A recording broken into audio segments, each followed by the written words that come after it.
The questions bill be read a second time. Leader of the Opposition. Thank you, Acting Speaker, and I rise to make comments on this important legislation that we have before us today. And in doing so, I rise as the Leader of the National Party, and I will say from the outset that the National Party has concerns over aspects of this bill, and we will seek as part of this contribution to ensure that the bill itself is properly scrutinised as it makes its way through the Parliament. As part of that, it's our belief that complex legislation like this, which will be in place presumably for decades to come, should go through the utmost scrutiny in the Parliament, and for that reason we will be moving to ensure that the Minister sends this bill to the Standing Committee on Legislation in the other chamber. Now, I understand that it will go to the Uniform Legislation Committee, but that will only scrutinise some technical aspects of the bill rather than the whole bill. And I think in some of the contributions the Minister has made in public, it has given the impression that it would be going to that legislation committee, but I think there was confusion over the Uniform Legislation Committee or the Standing Committee on Legislation, and the two are very different in their remit and the terms of reference that they both have in order to scrutinise legislation. So, Minister, we will be seeking for this matter to be sent to that committee so that the Legislation Committee can go through all the nuances of the bill and to ensure that there is appropriate scrutiny over the many changes which have been made. Now, I want to say also that the National Party is aware of the need for there to be public safety, and we are aware of the need for there to be responsible firearm ownership, and we've always had the view that regulation and legislation was important and ensuring that the community was safe. But there are aspects of this legislation which we do not agree with and which will lead us to have a difference of view with the government over those particular aspects. And we'll be going through all of that in consideration in detail, and there are many, many clauses to discuss.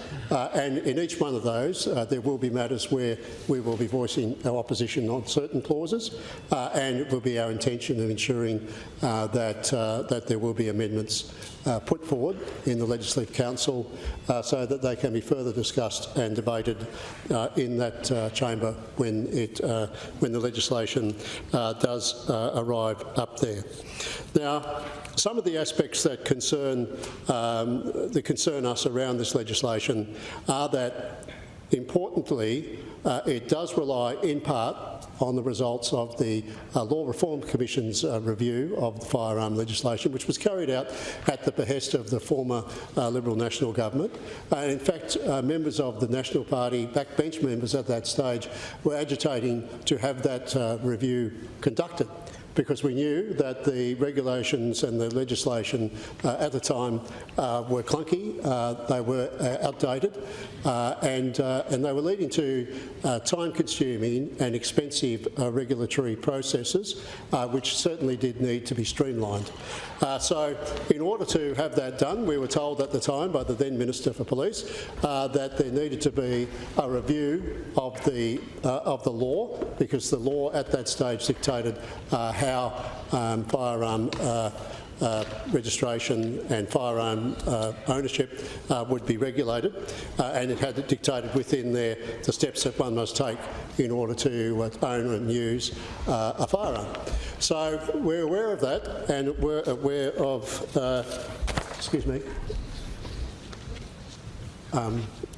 So we're aware of all of that, and we were aware that there was a need to undertake that review. But what we're seeing is that some of the recommendations which were brought forward by the Law Reform Commission have been followed, and others have not. For instance, the Law Reform Commission did not find that there should be limits on arbitrary limits on the level of firearms which are owned. In fact, it considered that very topic and came to the understanding that that was not necessary. In some ways, this legislation, as the Minister has been fond of saying, goes beyond the National Firearms Agreement. I would have thought that we actually are seeking to have legislation which is in line with that agreement rather than at odds with that agreement. And that's another area that we are concerned about. I do note that there are organisations which have been consulting with the Minister and they represent rural industries, and some of the aspects of the legislation they certainly support, and some of those changes we do support. And again, we'll go through all of those in consideration in detail. It's far too complex to delve into it all at the moment in the short time that I have left. But what we do know, and what we will say, is that other people in the community were not so well consulted with. Certainly the WA Firearm Community Alliance were a group which felt that they did not have the level of consultation that was required. There were 13,000 people who in very short order signed a petition demonstrating that they required extra time for consultation on this matter. We know that the consultation period that was allowed at the end of last year was very brief. It occurred at a time when it's very busy in regional Western Australia especially, and difficult for people to actually take the time to respond to such a very large body of work. So those are matters which certainly were of concern leading up to the development of this legislation. And then, of course, we had the typical process here with the Minister where he tries to heighten public concern. I think there was a raid on a gun shop in Midland or thereabouts weeks before this legislation, and then suddenly newspaper reports appeared again the day, I think it was, before the legislation came in, carefully orchestrated to give the impression that somehow there was some imminent threat to the West Australian community that the Minister was acting to abate. And that's typical of the way this government operates in this regard. We've seen many media stunts which have been pulled in line with the announcements around guns. I think there was a case of firing of a very large calibre rifle at a place where the defence authorities were concerned that it was not safe to do so, but that went ahead. So, and also we recall the publishing of a map that was able to indicate where certain people lived and could indicate that you would find firearms at that place. So instead of actually enhancing public safety, it's working towards drumming up the concern in the public and working to make people feel that there is a problem that really doesn't exist, because by and large the 90-odd thousand people who are licensed firearm owners in the state are responsible. They have all received their licences and had their guns registered and licensed to them after going through a process that has to demonstrate a need, that has to demonstrate that they have a place to store them. So all of those matters are already there in the legislation. It's not like as though in some aspects Western Australia was, as is being portrayed, in some sort of crisis where guns were rampant in the community and we were being accused, I think, of those of us who question the motives of the government of encouraging an American gun culture. That's absolute nonsense. The National Party was the party that teamed up with John Howard, late Tim Fisher, when he was the Deputy Prime Minister of Australia, teamed up with John Howard to ensure that there was the beginnings of a national firearms agreement, and of course we have supported responsible gun ownership ever since. This is not about the proliferation of guns in the community. This is not about enabling people who don't have a need to have a gun, but we're questioning many of the aspects of the legislation that's been brought here. For instance, the arbitrary level which has been set for the number of guns that a person can own.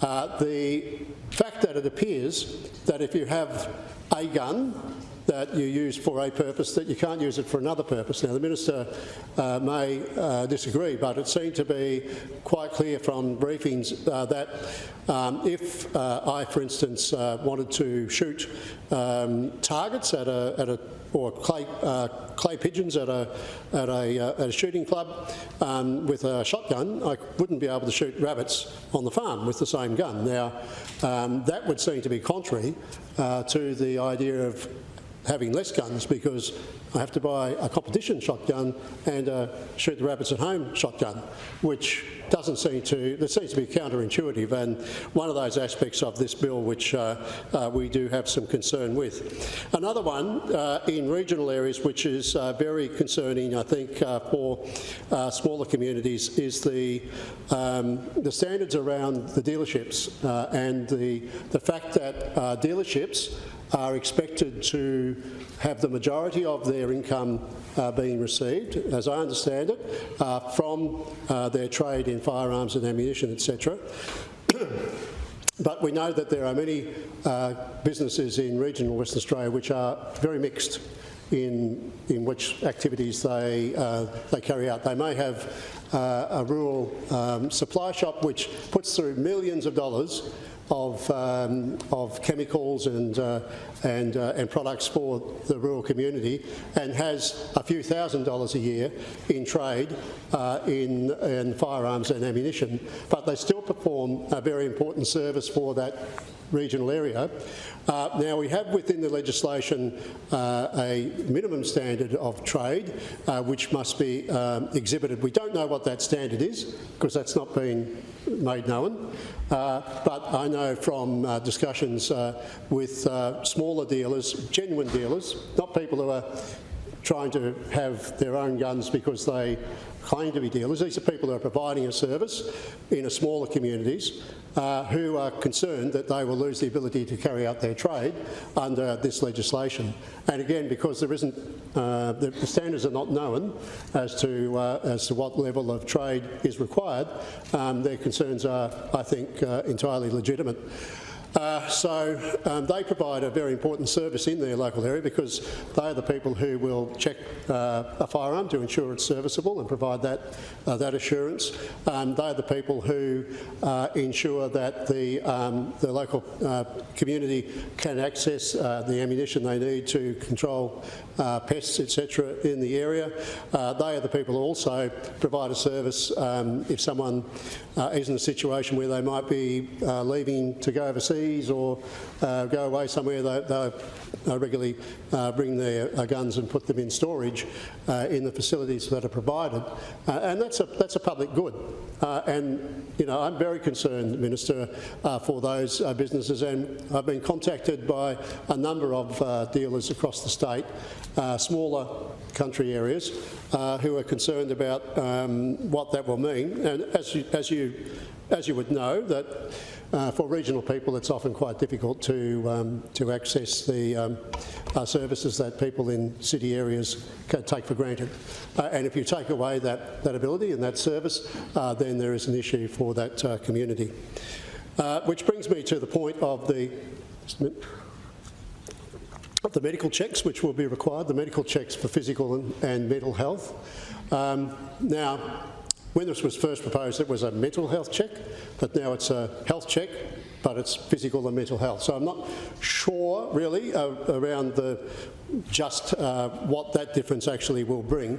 But there's a few things in there which concern me as well. One of them is that even if a practitioner, say a GP, has issued a certificate or had an examination of a person, it's still up to the police to determine whether or not that person's examination met the standard. Now, how are the police going to make a standard for someone's health is something I'm struggling to see. If a GP says that person is of good health, surely that's the standard. But in the legislation, we see that standard being used again and again.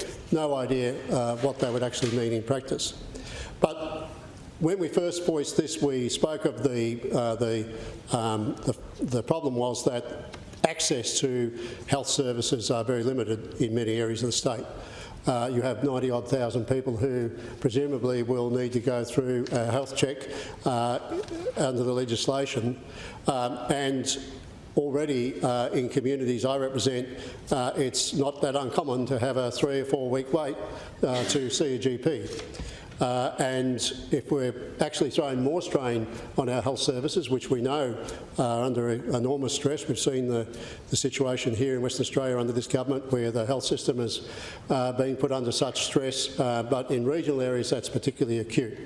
And so we know that that will be of itself an issue for those 90,000 licence holders, that they will need to find a GP. And it also does lead to the situation where, as I say, we may not be sure how we're being treated by the police in terms of, well, what is a sufficient standard?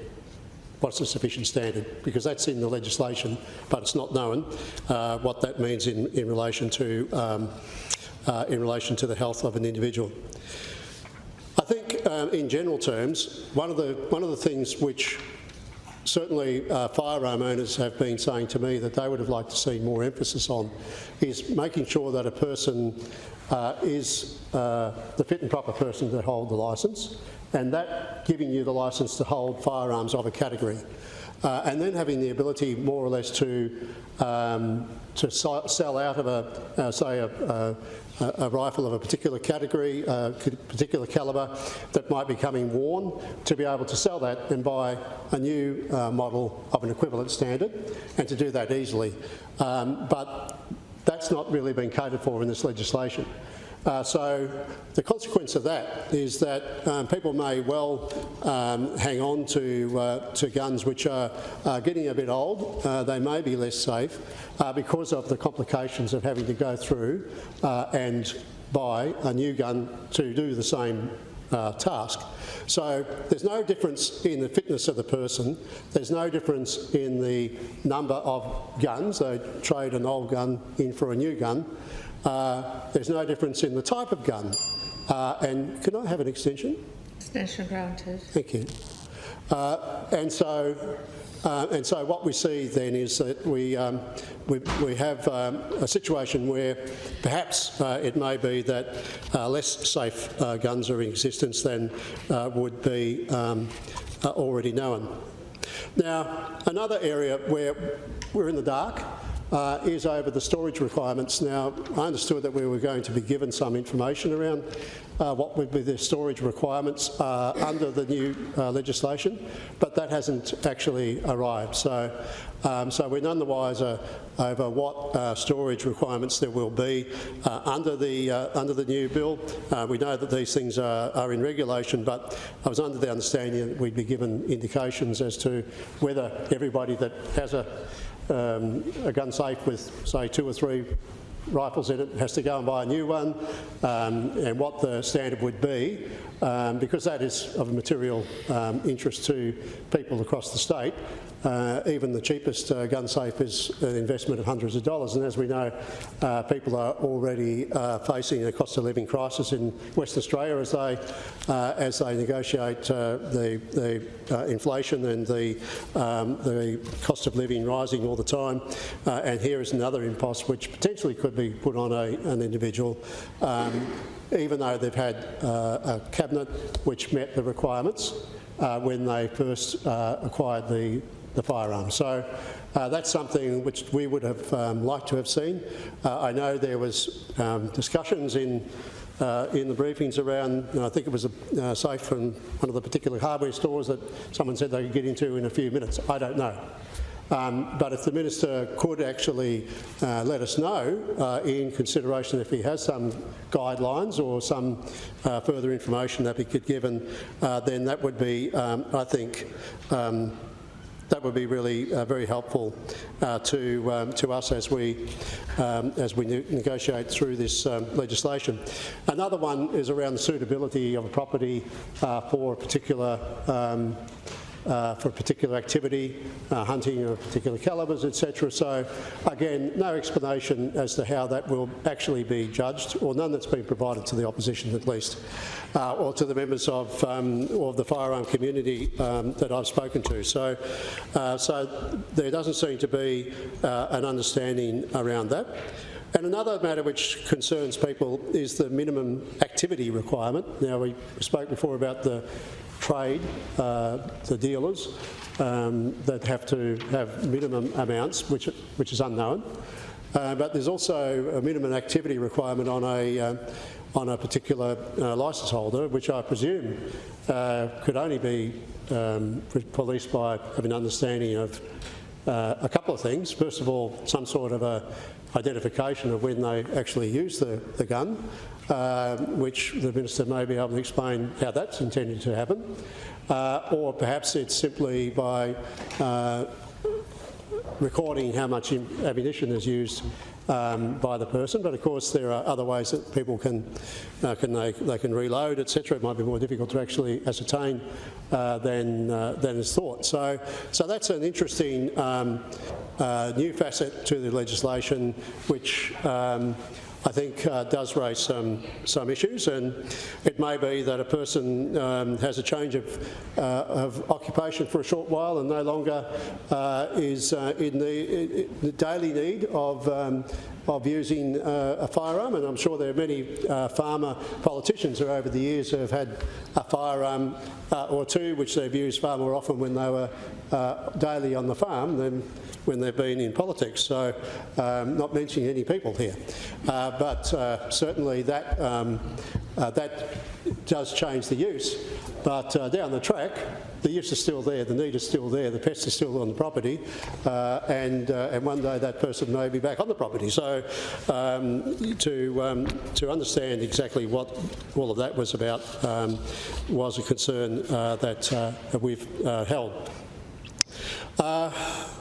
We know that there was the $64.3 million compensation scheme which was announced, the buyback scheme, which was announced before the legislation was passed. So what that meant is that people are going by supposition as to whether or not they'll be able to retain their firearm. They don't actually have a clear indication from either the police or from the Parliament as to whether or not their firearm would be able to be retained by them. And I would have thought the buyback would be something which you would leave in place over a longer period of time, so that after having made an assessment of whether they want to retain the firearm after they come under the ambit of this legislation, people could then make that decision, rather than having to make the decision before the full circumstances are known. It seems to be putting the cart before the horse. Maybe it's just a way of suddenly trying to buy back a whole bunch of guns, and there's nothing else in it than that. But if you're actually trying to compensate people who are caught up in the legislation by some of the change of use categories, etc., then that would seem to have been a back-to-front way of doing it. And we have asked the question already why the $64.3 million limit was put. We know that we haven't really had an explanation as to why that amount of money was deemed to be appropriate. And certainly from many firearm owners, there's been concern that the levels of compensation which are offered are not realistic in many circumstances for the gun.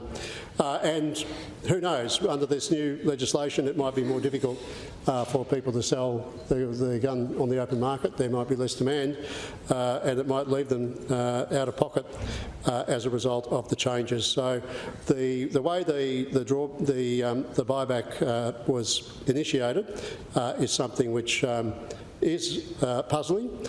We don't really see there was any science behind any of that.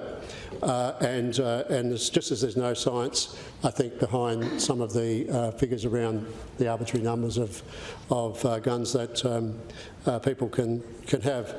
And I think one measure which I will say I am pleased to see in here, from my understanding around the legislation, and so this gets back to the fact that we were advocating for a change of legislation for a long time, is that the Nationals have been dealing with the situation where Australia Post have been unwilling to, as they do in every other state, to handle the carriage of firearms or firearm parts or ammunition. That's something which was brought about because of the need for an authority in Western Australia, a unique situation here. Actually, along with my colleague Martin Aldridge and others, had many discussions with police, including the former Commissioner, the current Governor, around this matter, and there was certainly understanding and supportive of the situation, but nothing had been done to actually undo the complication that Australia Post didn't want to apply to actually be a body that can transport firearms or ammunition. And it's not required anywhere else in the country, and it does do just that. So my reading of this, in looking at the transport commercial carriers parts of the legislation, would be that that particular situation has been undone, and that situation now will be resolved. So that's something we're very grateful for, because for many years we took up the challenge there, and again, many of those small dealers around the state were those people who are most affected by that difficulty, and people in regional areas. So again, a situation that we believed did need to be addressed. We were not concerned about the need to have a review through the Law Reform Commission, because we knew that this legislation was decades old at that stage. I think it was 50 years old, but it was probably 40 years old back at that stage, and so we were happy to have it addressed. It's taken a long time to get here. It was pretty much at the end of the last government that the review was concluded, so no legislation came forward, and now, after 7 years of this government, despite the fact that there has been some legislation in the firearms area, we know that this has now only come to the fore. But unfortunately, many aspects of the Law Reform Commission review have been followed, other areas have not, and we'll be seeking to get an understanding through consideration as to why some of those measures which were mentioned were not listened to, and in other areas they were. But as I said before, we have in Western Australia a parliament, and we have processes within the parliament to study legislation and to go through the legislation carefully.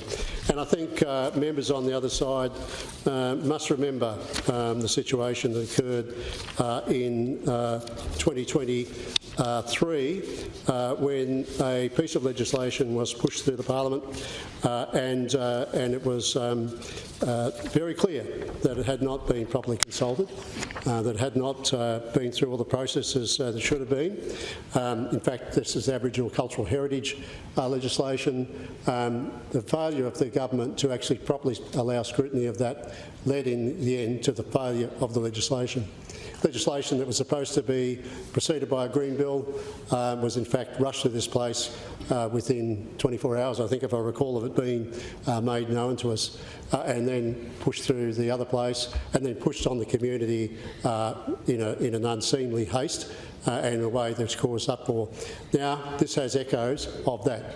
And in order to avoid that, the opposition believes that this should go to the Legislation Committee in the other place, not the Uniform Legislation Committee as it's currently formed, because it has a limited terms of reference, but the Legislation Committee, which has only met once. in the entire term of this parliament, only considered one piece of legislation. And so, Acting Speaker, I move to delete the word now and insert after the word time, only after the Minister gives an undertaking that he will request the Minister's representative in the Legislative Council to seek to have the bill referred to the Legislation Committee once the bill progresses to that House.